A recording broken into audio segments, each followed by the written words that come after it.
Assalamualaikum warahmatullahi wabarakatuh. Baiklah, terima kasih teman-teman udah mau nyempetin waktunya untuk penyuluhan kali ini tentang korupsi.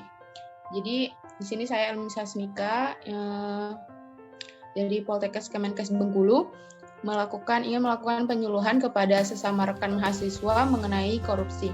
Next, slide berikutnya. Nah, di sini ada pemuda, terus fight against corruption. Di sini tuh artinya pemuda yang memerangi korupsi. Jadi kita sebagai mahasiswa nih, calon penerus bangsa, kita harus memerangi korupsi. Lanjut.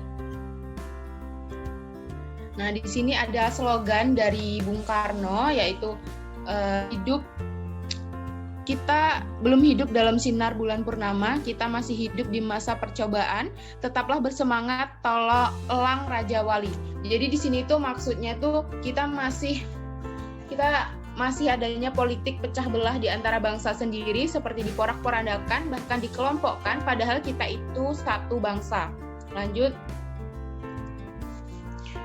di sini ada nilai-nilai anti korupsi. Jadi nilai-nilai anti korupsi itu ada 7 poin, ada jujur, adil, disiplin, tanggung jawab, berani, peduli, dan etos. Lanjut. Di sini di slide keempat ada beberapa tingkatan dan aspek bentuk-bentuk dari korupsi. Yang paling atas itu adalah material benefit atau mendapatkan keuntungan material yang bukan hanya melalui kekuasaan. Yang kedua itu ada abuse of power, itu penyalahgunaan kekuasaan. Lalu ada betrayal of trust, yaitu pengkhianatan kepercayaan. Nanti kita akan bahas di slide selanjutnya. Nah, di sini lagi yang selanjutnya. Di sini ada terminologi korupsi. Jadi korup kalau dari Kamus Besar Bahasa Indonesia itu artinya tuh busuk, palsu, dan suap.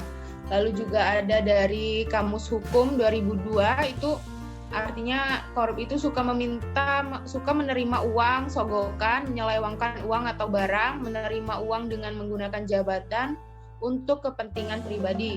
Lalu ada juga dari The Lexion-Webster Dictionary, korup itu artinya kebejatan, ketidakjujuran, tidak bermoral, penyimpangan dari kesucian. Lanjut.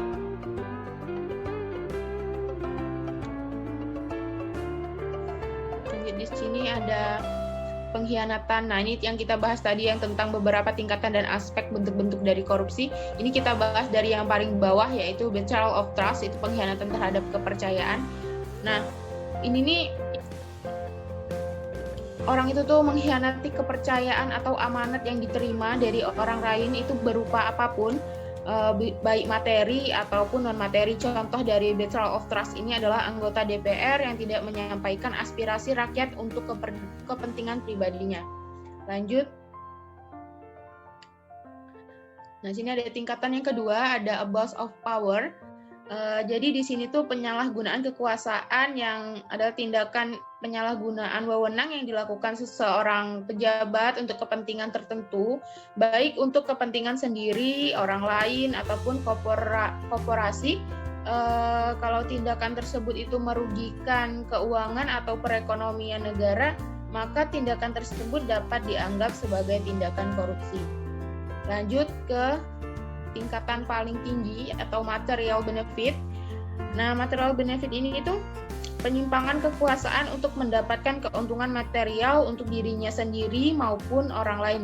Contoh dari material benefit ini itu dari kalangan masyarakat biasa, misalnya seorang tukang karcis dengan sengaja menjual karcis melebihi harga sebenarnya. Lalu untuk kalangan pejabat itu ada seorang pejabat daerah memarkup anggaran belanja daerah demi keuntungannya sendiri. Lanjut ke slide berikutnya. Nah, di sini ada tindak pidana korupsi.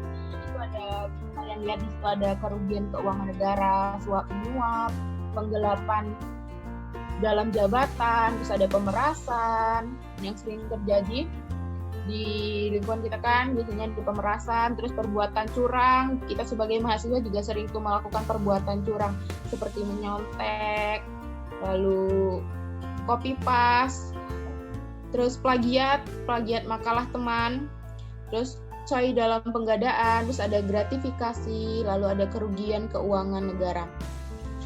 Slide selanjutnya. Nah, di sini ada tanam paksa dan politik etis. Ini tuh terjadi di zaman Belanda, waktu Belanda menjajah Indonesia ya. Di sini tuh artinya itu adalah suatu pemikiran yang menyatakan bahwa pemerintah kolonial memegang tanggung jawab moral bagi kesejahteraan bumi putra. Di sini ada politik etis itu dipelopori oleh Van Deventer dan Borthoff.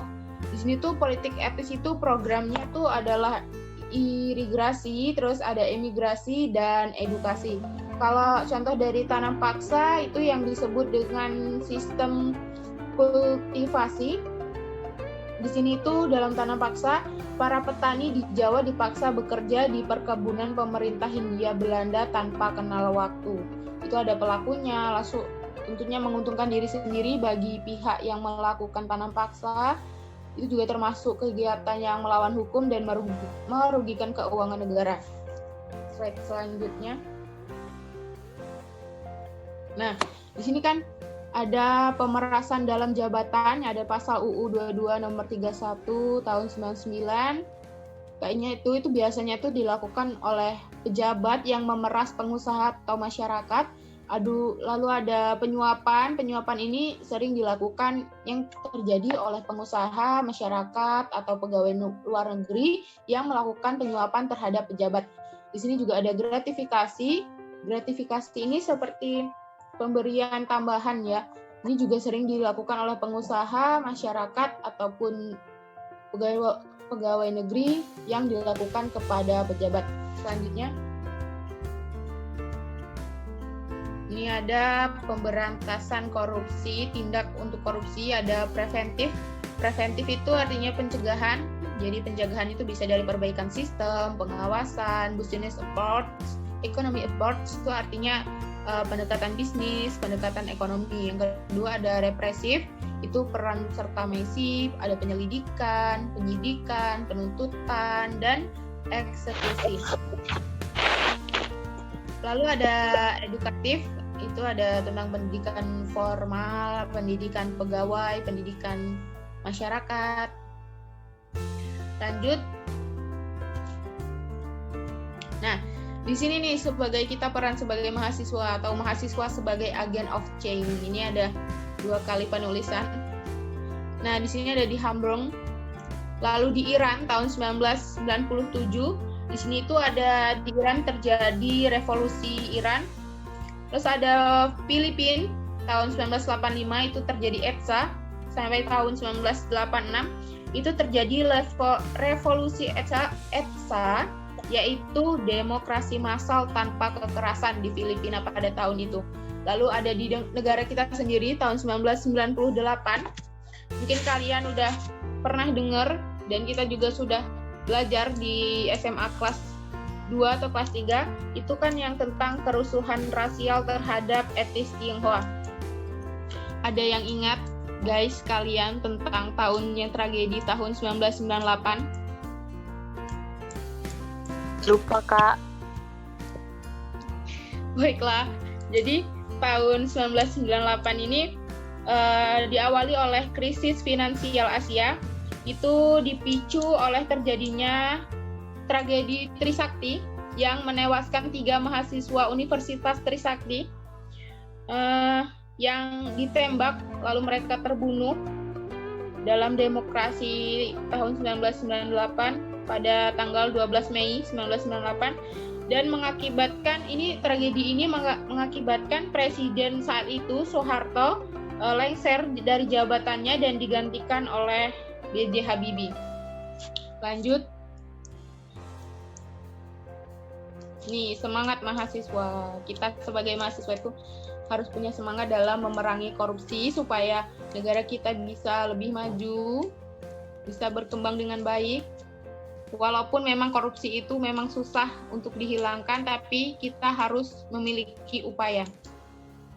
Lanjut.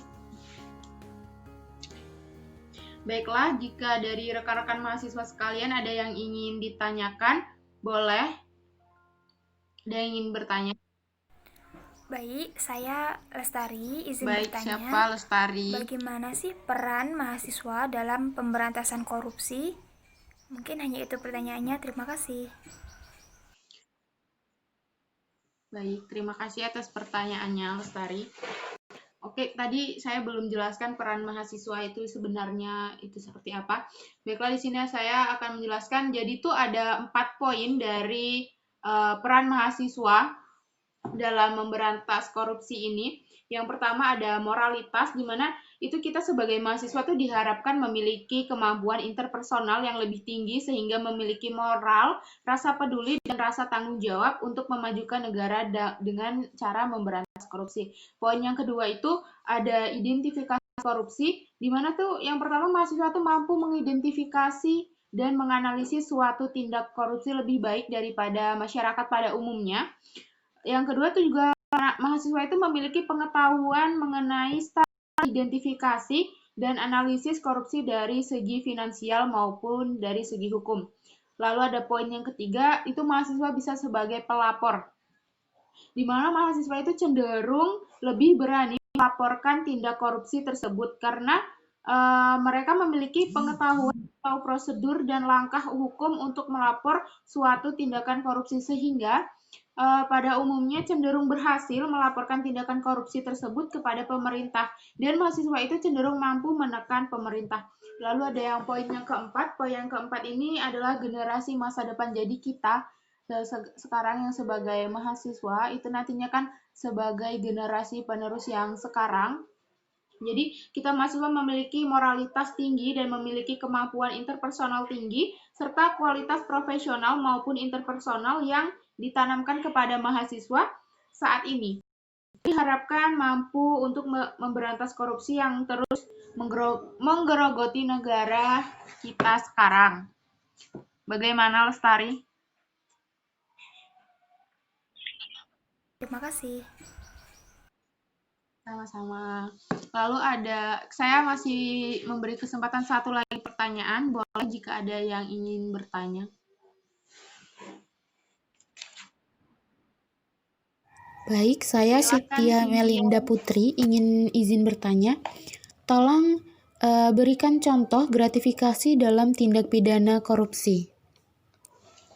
Oke, jadi yang kita bahas tadi tentang gratifikasi juga. Jadi gratifikasi itu sendiri maksudnya adalah pemberian uang tambahan atau hadiah, barang, tiket perjalanan, fasilitas penginapan, ataupun perjalanan wisata kepada seorang pejabat ataupun tidak hanya ke seorang pejabat sih, bisa juga ke siapa gitu kan. Terus contoh dari gratifikasi itu adalah pemberian hadiah pada pejabat atau pegawai negeri saat kunjungan kerja.